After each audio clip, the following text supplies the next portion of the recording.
السلام عليكم ورحمة الله وبركاته. أعزائي طلاب الثانوية العامة، أهلا بكم في كل مكان. أهلا بكم في العام الدراسي الجديد. كل سنة وأنتم طيبين. إن شاء الله يا رب يكون عام علينا وعليكم سعيد بإذن الله. في أولى حلقاتنا السنة دي معاكم بإذن الله هنعمل كده عرض سريع مع بعض.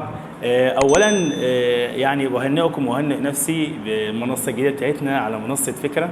إن شاء الله هتلاقوا عليها أكتر من مادة، يعني عندي الفرنساوي والإنجليش إن شاء الله، ولسه باقي المواد بإذن الله. عامة إن شاء الله يا رب تكون عام سعيد علينا وعليكم.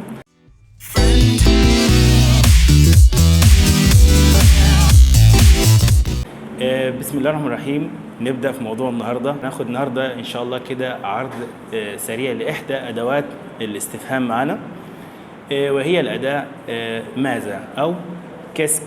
تمام. والأداة كيسك يا شباب ليها 3 أشكال، 3 أدوات. أول حاجة عندي كيسك وكو كوا، الثلاثة بمعنى ماذا، ولكن كل واحدة ليها استخدام مختلف في الجملة، أو معنى صح ليها استخدام خاص بيها. عندنا كيسك وعندنا كو، الاثنين دول بيجوا في بداية الجملة، الاثنين بيجوا في بداية الجملة. أما كوا بتيجي في أي مكان في السؤال ما عدا البداية، ما عدا إيه؟ البداية. طيب إيه الفرق مثلا بين كيسك وكو؟ إيه الفرق بين الاثنين؟ الاثنين بيجوا في بداية الجملة. الفرق إن كيسك عندي لازم يجي بعديها السؤال مرتب. يعني إيه السؤال مرتب؟ يعني مثلا فاعل ثم باقي أجزاء السؤال. يعني مثلا لو أنا خدت مثال وقلت لك مثلا كيسك tu fais le soir، ماذا أنت تفعل مساء، أو كيسك tu manges le soir، ماذا أنت تأكل في المساء. هنا لو أنت تلاحظ إن كيسك جاء بعدها فاعل ثم باقي أجزاء السؤال. أما الأداة كو اللي هي برضو بتيجي في البداية، بيجي بعدها فعل ثم باقي أجزاء السؤال. تاني كوا بيجي بعدها فعل ثم باقي أجزاء السؤال. يعني مثلا أنا لو خدت على نفس المثال اللي أنا قلته من شوية، هقول كو fais-tu le soir، ماذا تفعل أنت مساء، كو fais-tu le soir. هنا لو تلاحظ ان كو جاء بعديها الفعل ثم باقي اجزاء السؤال.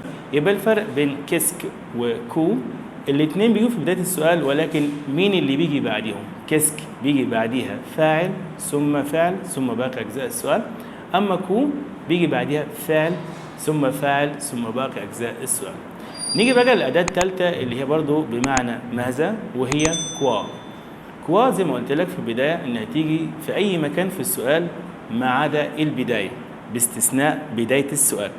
زي مثلا لو قلت لك tu fais quoi، أنت تفعل ماذا، تمام؟ أو tu manges quoi، أنت تأكل ماذا. يبقى هنا الفرق بين الثلاث أدوات إن الموقع بتاعها في السؤال. كيسك وكو الاثنين في البداية، كوا تيجي في أي مكان باستثناء البداية بتاعتي، تمام؟ والفرق في ترتيب السؤال مع كيسك يجي الفاعل ثم الباقي، اما كو بيجي بعدها الفاعل ثم الباقي. تمام. ده الفرق بين الثلاث ادوات، وكلهم بمعنى ماذا، ده كان عرض سريع لاحد ادوات الاستفهام عندنا، ودي يعني البدايه كده مع بعض. ان شاء الله القاكم على خير باذن الله في الحلقات القادمه، وما تنسوش الاشتراك في القناه واللايك والشير. السلام عليكم ورحمه الله وبركاته.